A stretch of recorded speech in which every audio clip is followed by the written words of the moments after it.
My name is Carter King. I have elderly parents, but they are not my blood relatives. My real parents died in a car accident when I was very young. With no relatives to take me in, I was placed in a foster home and raised there until I was 5.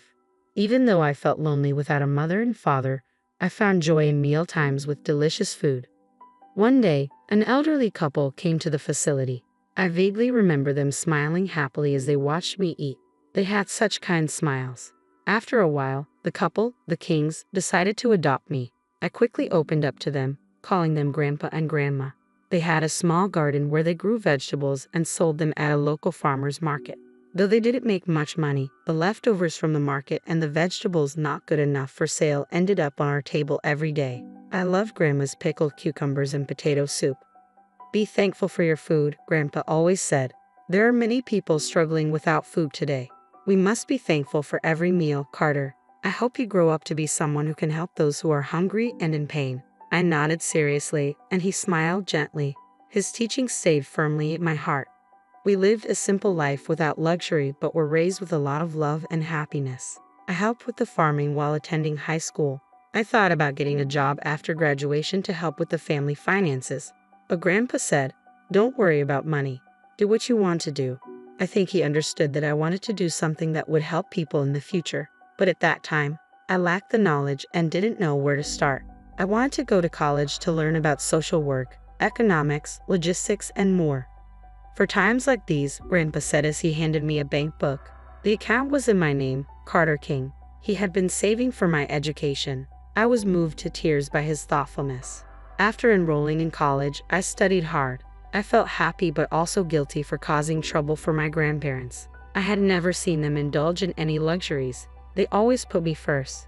I vowed to repay their kindness in a big way once I started working. Keeping that in mind, I devoted myself to my studies, and after graduating from college, I got a job at a food company called Inspiring Foods. This company not only manufactures and sells food products but also focuses on social welfare through food. Grandpa was the one who told me about it. A friend of his worked there, and he happened to hear about the job. "Maybe the job you want to do is here," Grandpa suggested. I was assigned to the sales department and tackled everything from copying documents to data entry and handling phone calls with all my might. I arrived at work earlier than anyone else and studied the material to learn about our products. I also accompanied skilled salespeople on their visits, wanting to learn the job quickly and become a full-fledged worker. However, there was one person who didn't think well of me, Eric, the head of the sales department. Eric was also a board member and held significant power within the company. There was a rumor that he didn't see any use in people who couldn't help him climb the career ladder and was especially tough on newcomers. True to the rumor, I was quickly targeted. Watching me ask a colleague to let me do anything, he seemed to think, "What an overbearing and cheeky newcomer." One day, he suddenly came to my desk and ordered me to come up with a proposal for a new product. "You seem like a hard worker, so you can do it in a day, right?" "Excuse me, that's a bit." Talking back as a newbie? "I'm sorry." Unable to object, I gathered all the ideas I could think of and somehow put together a proposal, which I submitted to him. It was a concept for a stir-fry vegetable sauce inspired by Grandma's cooking. Eric glanced at it and scoffed, pushing the proposal back to me. "Who would buy something like this? Our clients are looking for something more upscale. We don't need cheap stuff like this." "Haven't you ever eaten any good food?" "I'm afraid I'm not very familiar with upscale stuff. Could you perhaps give me a few tips on how to improve?" "Use your own head to think." "Well, I guess that's too much to ask from someone raised in a poor family." "Yes, sir. This kind of thing happened almost every day. Honestly, going to work became a struggle, but I had a reason I absolutely couldn't quit. I had a dream of taking my grandparents to a fancy restaurant with my first paycheck. I was sure they'd never been to a fancy place like that. They'd hardly ever eaten out. I thought to raise me, they must have made many sacrifices. I wanted to give them a little luxury for once. I wanted to treat them to an amazingly delicious feast. They raised me like their own family with no blood relation, and I wanted to repay their kindness as soon as I could. A month after I had entered the company, I finally received my first paycheck. I was proud of earning money through my own work. One of my colleagues recommended a fancy restaurant he had used for entertaining clients. So I made a reservation for 3 and called my grandparents. They were surprised when I suggested going to such a luxurious place, thinking we were going to a family diner or something. Are we really going into such a fancy place? Grandma seemed a bit confused. I got my first paycheck. It's money I earned myself as a working adult. It's always been my dream to treat you both, I said. Tears welled up in her eyes. It's all thanks to Carter's thoughtfulness. Let's enjoy the feast without holding back, Grandpa said happily. Nervous about our first time in such a restaurant, we stepped in. Then, from a back room, I heard a familiar voice. As the door opened, Eric came out. Hi, good evening, I said, reflexively straightening my posture. Why are you here? He looked at me curiously. Just having dinner with my family, I replied timidly. This place is for entertaining important clients, not for common folks like you. He scrutinized us and continued. Coming to a restaurant in such cheap attire is out of place. Even if you eat high-end food, you won't appreciate its value. Why don't you go to some cheap diner around the corner? His words pierced my heart. It was one thing for me, but I had made my grandparents feel bad too. That was far from the filial piety I had hoped for. Filled with frustration and shock, I couldn't say anything back. Then Grandpa, who had been quietly listening, spoke up. The one who's out of place is you, he said in a tone I had never heard him use before. Who do you think you're talking to? Eric started angrily coming towards Grandpa, but when he got a good look at Grandpa's face, he exclaimed loudly, Mr. King. Then he quickly went pale and sat down on the spot. Bringing happiness to everyone through the power of food, Grandpa murmured. That was the corporate philosophy of Inspiring Foods. I've been meaning to talk to you about it, Carter. Are you ready to hear me out? He began to speak quietly. Our family has owned vast lands for generations, which allowed us to live without want.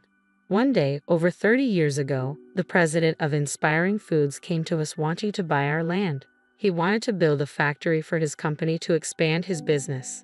Upon further discussion, I learned that Inspiring Foods had been donating food to children in foster care.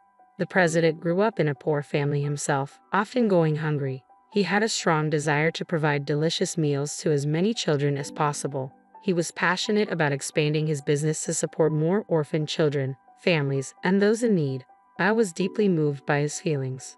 My wife and I have always loved children, but were unable to have any of our own, so we decided to help his cause. We kept only the land necessary for our livelihood and gave the rest to him. Agreeing with the philosophy of bringing happiness to everyone through the power of food, I became a shareholder in Inspiring Foods and made further investments. I vowed to use my money to help those in need. We kept in touch ever since, and one day I visited the foster care with him. That's where I met you, Carter. While other children were fussing over not liking carrots or wanting pizza, you were the only one enjoying your meal, saying delicious with your mouth full. It was so adorable. I wanted you to be part of our family, to share meals together, so we adopted you. You grew up to be a very kind-hearted young man capable of empathy. That's why I thought you could be of service at a company like Inspiring Foods. That's admirable, Eric said, standing up and extending his hand to Grandpa. I made a bit of a mistake earlier. Carter is an exceptionally talented individual, he said, forcing a smile and stepping forward. Grandpa coldly shook off his hand. It's too late. You will never understand the true value of a meal, the value of sharing a table with loved ones. Inspiring Foods is a company that saves people through the power of food. You have no right to call yourself a part of Inspiring Foods. It was the first time I saw Grandpa raise his voice. I will inform the president of everything at tomorrow's shareholders meeting. When you return to the office, don't expect to find your seat there. Eric trembled and ran off as if fleeing the scene. That day, the three of us enjoyed a delicious feast. As we ate, they told me many things I never knew before. I was also able to tell them how hard I've been working. Did I manage to repay you too a bit? Of course. You've grown up and are working hard as a respectable adult. That's enough repayment for us, Grandpa said with a happy look. Today's meal will be an unforgettable memory, Grandma added, truly enjoying the time with the three of us. I felt our family bond deepen more than ever before. The next day, Eric was nowhere to be found at the company. Fearing that his harassment would come to light, he had vanished. In fact, after my case, there were multiple complaints from other new hires and employees who had been harassed by him, leading to his dismissal by the board. Gerald, the colleague who had recommended the fancy restaurant to me, became the new head of the sales department. No one has worked as hard as you in their first month, Gerald said, praising my efforts. He even took the time to review the proposal Eric had rejected, offering many suggestions. "You might become president one day," he said with a laugh, showing affection. "I want to continue gaining experience and someday take part in a business that delivers delicious meals to those in need. For now, I'm committed to giving my all to the work in front of me, to help create happy moments around the dining table for others. I work for the sake of society today, as always."